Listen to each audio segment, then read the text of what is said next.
Good evening and welcome to Inside Government for the fall 2018 semester here at QU Community College and broadcast on Spectrum, Verizon, Fios, the Auburn Regional Media Access, better known as ARMA, and WDWN, the college's radio station. I'm your host, Guy Cosentino. Traditionally, the first guest we have each semester over the last 7 years has been the mayor of the city of Auburn, Michael D. Quill. So last week, our plan was to have him kick off our season here in the studio with a city update. But a week before that, he contacted us to say he would have to reschedule. He had a reason. He had 10 million of them because he had been asked by the governor to chair the city's new downtown revitalization initiative, better known as the DRI, that convened exactly when we were taping our first show. He also wiped out some other guests that night too, so thank you, by the way, again. While it's a little later than hope, we are delighted to have Mayor Quill here to talk about the DRI, Falcon Park, the new Visitors Center or Heritage Center, as well as to give us a general city update. First of all, welcome back and congratulations on the $10 million. Thank you. Thank you. It was a lot of hard work by a lot of good people, but it pays off. So we all know it's $10 million. We all know it's called the DRI. Right. Can you flesh that out a little bit? The $10 million is the figure. Right off, a couple things. Right off the top of it, a planner is hired by the state to work the city through all of its plans and so forth. So that takes X amount of money off the top of it. But the DRI stands for the Downtown Revitalization Initiative. And what that does is we have a local planning committee working to what we envision the borders to be. We may change them a little bit in one direction or another. So it's not the exact overlay that the Business Improvement District is right now, and we'll have Stephanie DeVito here on Thursday. Right. It's not the same exact. It could be, but it's subject to change. Doesn't necessarily. It depends how all the pieces fit into the puzzle. So let's take it in little chunks. Sure. Let's take the $10 million chunk first. Sure. You have more than $10 million worth of projects that have been submitted, correct? Correct. It includes things such as maybe a new downtown fire station, improvements to the Shine, an addition to the top of the Schweinfurth Arts Center. That's out a little outside the district. Yep. You have things on John Street with the Bartolottas, and I can go through the list. Right, East Hill Medical. So you have, and Seward House and a lot of other things. Yes. So you have more than $10 million worth of projects, correct? Right, that's correct. And as I understood, I heard from somebody today, you're still, this month, people can still submit additional applications. I did want to speak about that. Okay, so it's my understanding that the applications are due out today, where they can go online and fill those out, return them to City Hall. It's all inclusive. Directions are all included. How to do it, where to do it, what is required. And from there, then, but go ahead. No, so could they bump out other projects? They could bump out some of the original projects, or maybe just the way we spend the money could be just a little different. And we should say this is not something that you all designed and said, okay, there's another round where you can come in and submit new plans. This is something, the state have done 3 of these before, right. Or 2 of That's these correct. before. Oswego won 2 years ago. Right. We'll get into that in a second. And then Cortland last year, That's and correct. then Auburn this year. Correct. Plus others all across the state. Right, but this is not locally. like you're reinventing the process wheel. That's correct. So the consultant you don't pick, correct?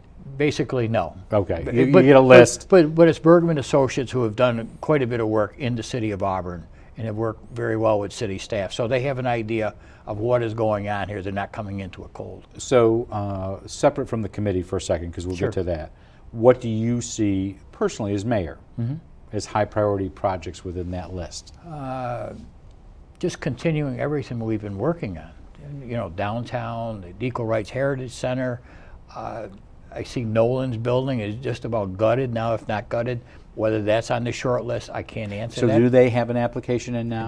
That I can't answer. Okay. I really don't know. I would hate to say yes and be incorrect. So you haven't been given an application list? No. So I had a conversation with Jeff Dygert, your city manager.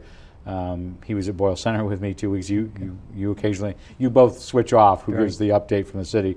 But talking to the seniors, he was hoping that the fire station or new firehouse, correct, which looks like it would be around Seminary Avenue. That's correct. It would be a high priority in that. That's correct. How big a chunk do you need for that type of project? At a meeting today, we received a $2 million grant from New York State because the fire police station is built in a floodplain. We have received a $2 million grant towards construction of a new building. So separate from whatever you could get out of the DRI. That's correct. Okay. Somewhere around 1.2 to 1.5 million would certainly keep the city within budget as to where we feel we need to be. Do you have any idea at this stage how much a new fire station would cost? Approximately 8 to 9 million. Okay, and that would be bonded over time. That's correct. But if you took 3.5 between the 1.5 DRI and the 2 million other grant, that goes a long way in reducing your debt service. It certainly does. Okay, so let's talk about the committee. They'll go through, listen to the presentations. Are they going to meet with individual project presenters? I'm not sure how that format is going to work. What they started, the open call, where others that may be interested are allowed to submit an application. Because the first cut for the 10 million was done by city staff. Am I correct on that? That's correct.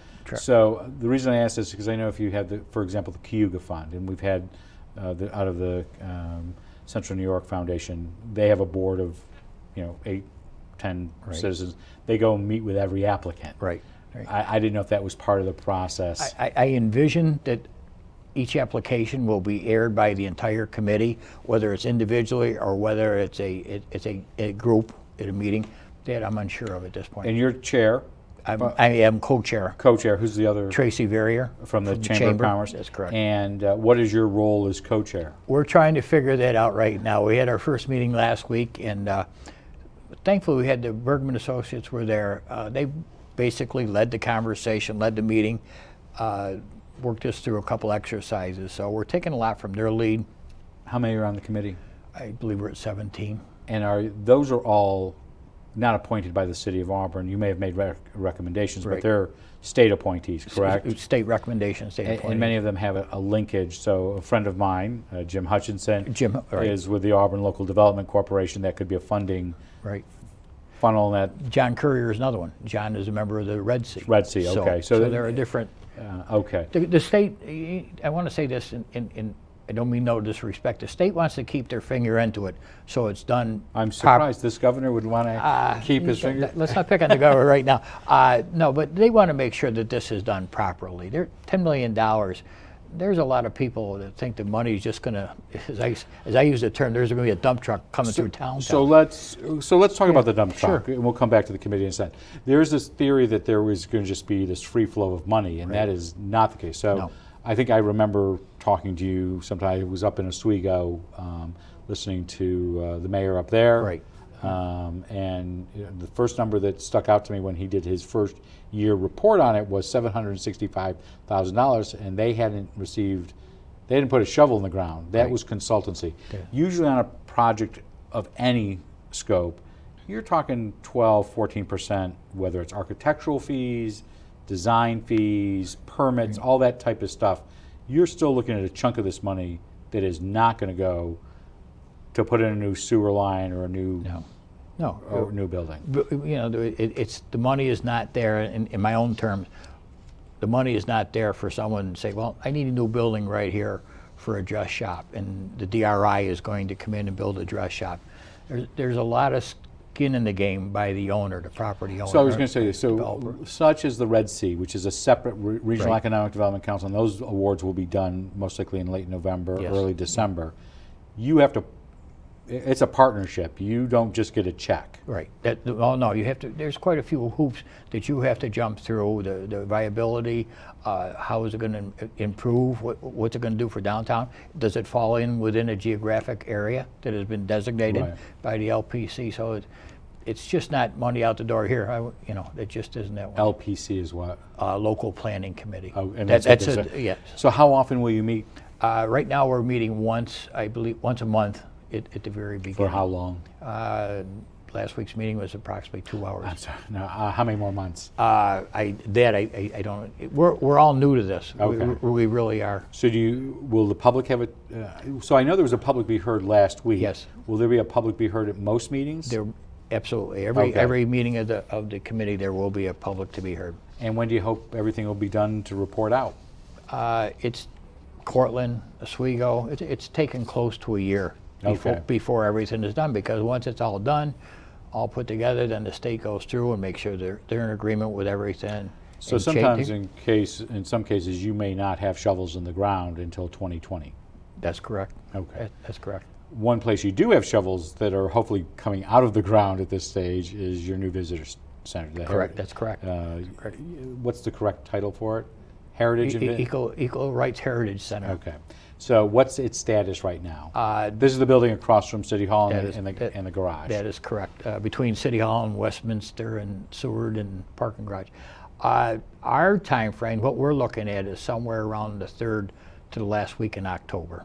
So as far as you're concerned, is it on track? Yes. Yes. I have seen at night, or I've heard at night, let me put it that way, there are crews there past 5 o'clock, so are they running up against some deadlines that they need to get some things done? I think some of it is deadlines, and I'm sure some of it is with the materials they are building it with. For example, for concrete, I don't know what type of curing and working it needs through that. So as far as you're concerned, they're on track? That's correct. And your hope would be it would be open the 3rd week of October, at least for a soft opening? This is what we're getting from Albany, that they're planning around the 3rd week of October. So if I assume that they are planning for the 3rd week, you see the smile already forming on your face. You know where this is going.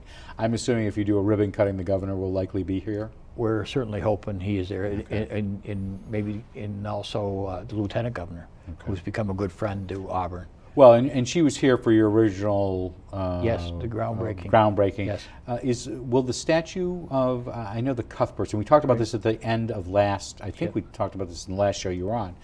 The Cuthberts have been very generous in doing a statue of Harriet Tubman. When will that be this year, or that might be? As far as the best of my knowledge, that is all made. Oh, so it is. It may even be local. I haven't seen it, but it's all part and parcel of so you'll see all that. Grand opening. Okay, that's correct. At this point, has it, other than some design costs and the land cost, has it cost city taxpayers anything at this stage? No, not to this point. There have been some cost overruns. They've been touted as cost overruns, but what they are have been additions or changes to the change orders. Yeah. Those are all things that are covered in. They should be covered in the original contract, and that'll be reimbursed to the city. So, the only thing the city is actually on the hook for is the property. Okay. I thought there was some early design. I thought by there could be, but I'm not going to argue that point. You'll win. No. So in the end, you also made decisions this month of who will manage the Downtown Visitor Center. Correct. Who will that be? The manager of the building will be Stephanie DeVito, the director of the Business Improvement District. Okay. And also in the building will be the Auburn or Cuyahoga County Visitors Bureau. They will be sharing space. They're going to be here in about 2 minutes after you leave. Oh, they? And Meg Vanek will be here. So those are the two main occupants. That's correct. There. Will there be an annual cost to the city for a contract? There will be upkeep. Our city staff will be handling maintenance, lawns, inside cleaning, so forth and so on. Internet connections, telephone connections, but that's all computed through the lease as to what. Go ahead, I'm sorry. But that's a city. Once the building is open, right? Whether you contract out the services to the bid or whether you do it yourself, those are city responsibilities. It's like our police station, our fire station, public works. Okay. We still have an overhead that we have to pay for. But in those particular cases, most likely the public is much more supportive of that. As they are, you could say that some people don't want you to run a Parks and Recreation department. Some people don't want you to. Sounds like you've been a mayor before. I've been there. I got the complimentary tote bag as well. They didn't give T-shirts, but there are things that people choose. That's right. I don't ever think anybody ever says we don't want police and we don't want fire. But there are other things they don't want you to run Falcon Park. We'll get to that in a bit. They don't want you to run a playground. This is something that is you will have to cover those costs. Yes. as a process issue. It's the old saying, a mutual friend of ours always said, where you stand on an issue depends on where you're sitting. Exactly, okay. So, but you're correct. So do you have any idea how much it'll cost annually? I do. We do have it calculated out. Our city clerk has been right on top of that, but I don't have that. But it's about $100,000. Probably a little bit less, I would say. But with the contract and everything in there yes. for that. So I mentioned Falcon Park. Let's shift over there for a second. This week, as we tape this on Tuesday afternoon, the College Board of Trustees is meeting tomorrow at 1 o'clock to discuss an agreement with the city that the city council will review on Thursday for what at Falcon Park? For artificial turf. I want to call it AstroTurf, but I'm just dating myself with that term. So it'll be artificial turf, which would be conducive to our minor league baseball team. But it will give us probably 8-9 months of use during the year for college, for soccer, for lacrosse, baseball, high school, college baseball before our minor league team starts up. So the maximum you use the park right now is about 40-something times out of 365. Yes. There are some times, if early spring, if it's dry, you can have tournaments there. I think you've had the junior NCAA. Yes. That have been there, the National College Association, but that is all dependent upon the weather. Absolutely. Weather.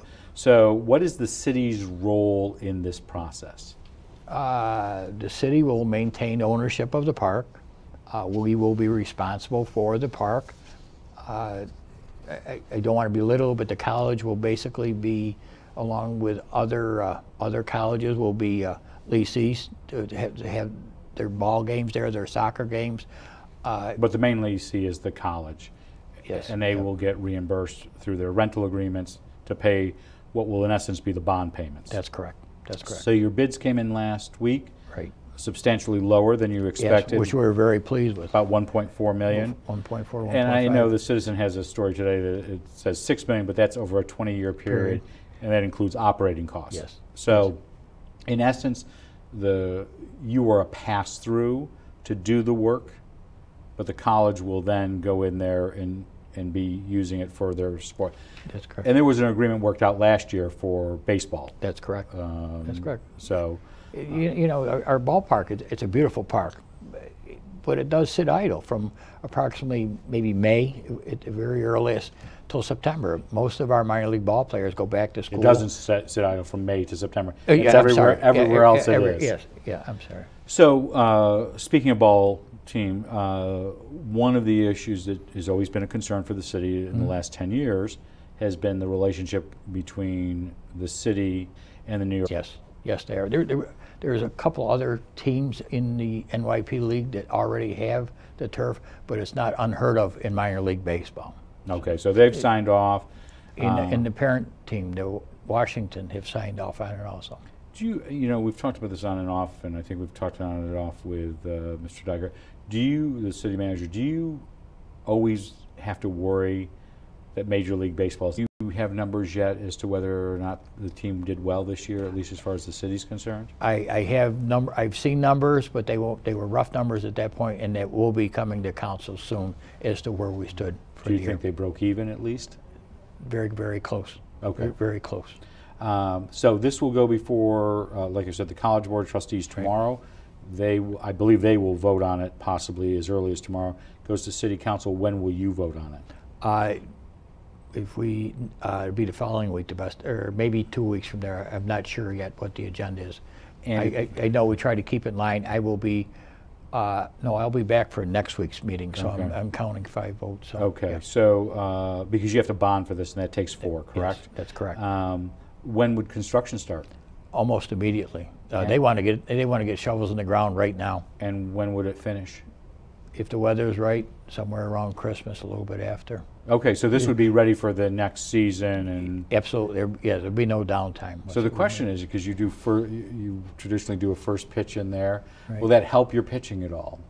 I've, it wouldn't help mine, but I would ask you. I threw out the first pitch once or twice, and so it's time for some of the younger people. Maybe we'll get Mr. Durant down, the president, down this year. We'll ask him to do that. Okay. He would most likely love that with his kids. So the other large construction project that is going on right now is Genesee Street, by far. Yep. How is that coming? I would say they're probably about 20% away from being complete. So do you expect them to be complete before? Personally, I would expect them to be done by, it was Labor Day, but was that the goal originally? Well, that was my goal. Oh, your goal, okay. That was my goal. But you know, we've done a lot of repairs to water lines, sewer lines. We try to take everything into account, but you know yourself, when you get into construction, anything's liable to happen.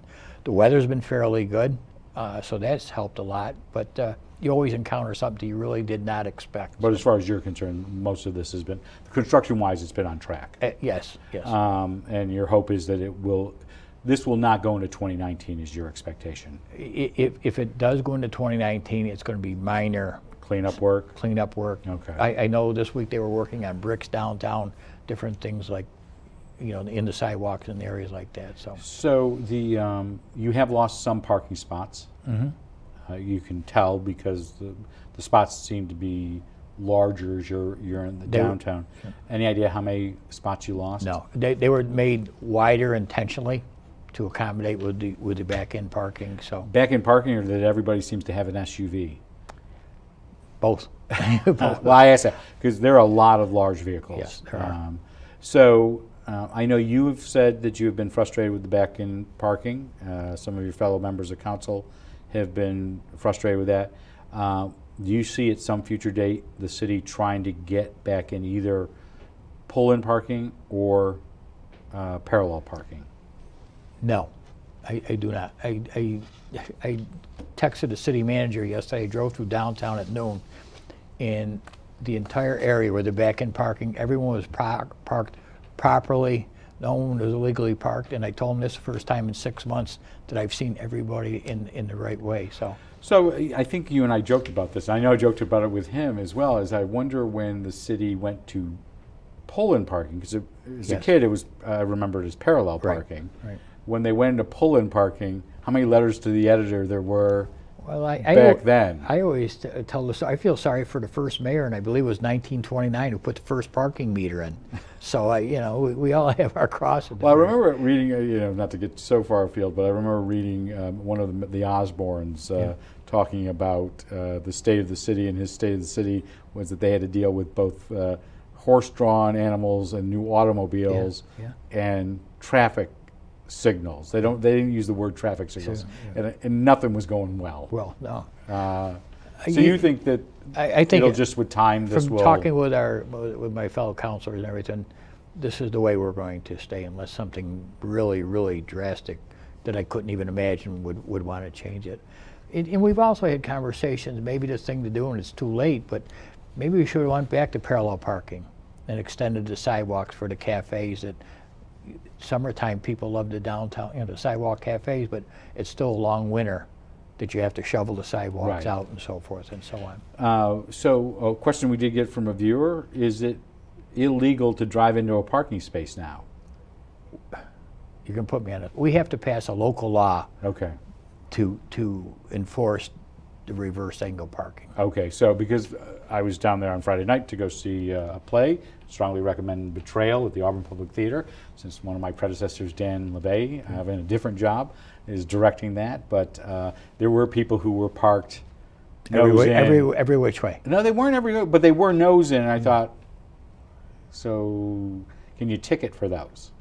Not right now. We're not right now. But you will be changing that? Yes, we have to. As I said, we have to have sign a local law, and that is in the works. So. And that'll be something before the other question I just want to ask you, because I know there's a story today about water quality. Mm-hmm. Where do we stand right now with blue-green algae? You said it's in the water, but our activated carbon is doing the work, and we're doing well with it. But it's going to be a long battle till we come up with the resolution as to what is causing the blue-green algae, how do we correct it. And it doesn't help anyone, but this is all across the country. This It's not just specific to what we all know about Owasco. Well, I think it's Lake 100, in New York State, it's 100+ bodies of water. Yeah. At this particular stage, there's a very active group of government officials that have been looking at plans, and I think they met last month to do this. Is it Debbie McCormick is your representative on that? On the total quality management? Yeah, that's so correct. Where are they in their work? And I'm not saying that you got to get into every single counselor's portfolio, but where are they on that? We've changed the way the watershed inspector works. Now they're employees of the water management. So it's been a little bit of growing pain trying to get everything going, but they're forging ahead. I can't say exactly how far ahead they are, but it's all positive news we're hearing.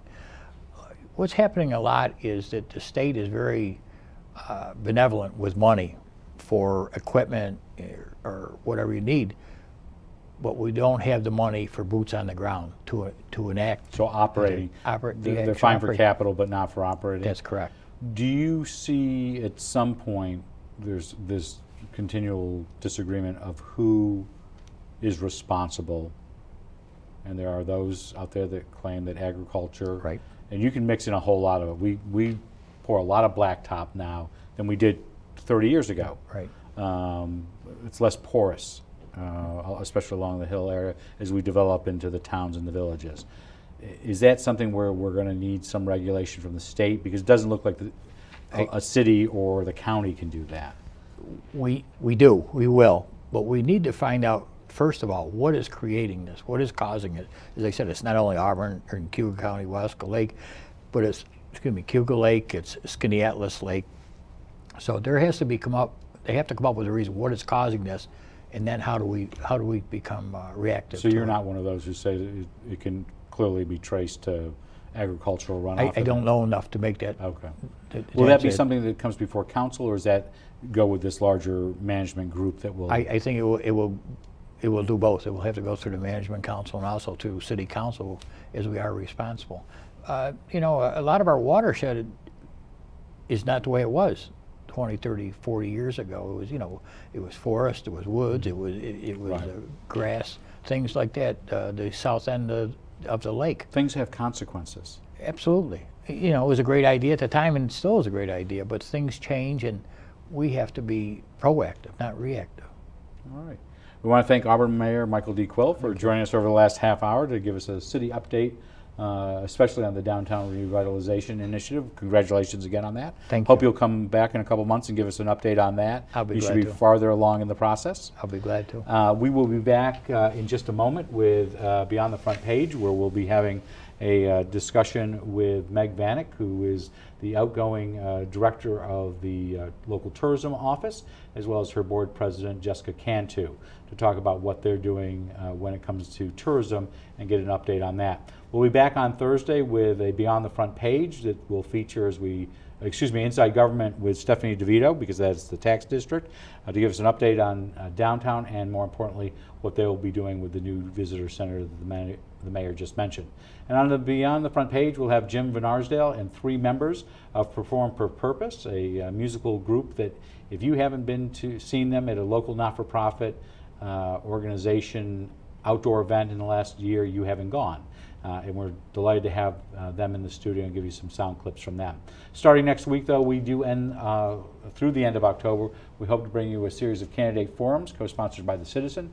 On Tuesday the 9th, the race to replace Assemblyman Bob Oakes with Democrat Scott Comagee and Republican Brian Mankloff, and I hope I'm saying both of those names right, but I doubt it. They will be here for that assembly race, and then next Thursday we'll have a forum for the 51st Senate District between incumbent Jim Seward and his challenger Joyce St. George. And then through the rest of the month we'll have other races as well, ending up with the race again between Gary Finch, the incumbent for the Assembly, and Keith Batman, a member of the Cuyahoga County Legislature. Before we go, though, if you'd like to send us questions for Inside Government or Beyond the Front Page, not the forums, you can send them to cozguitho@aol.com or Inside Government, 141 Dunning Avenue, Auburn, New York, 13021. I'm Guy Cosentino for Cuyahoga Community College. We want to thank you for watching. We hope you'll stick around for our tourism update in just a moment.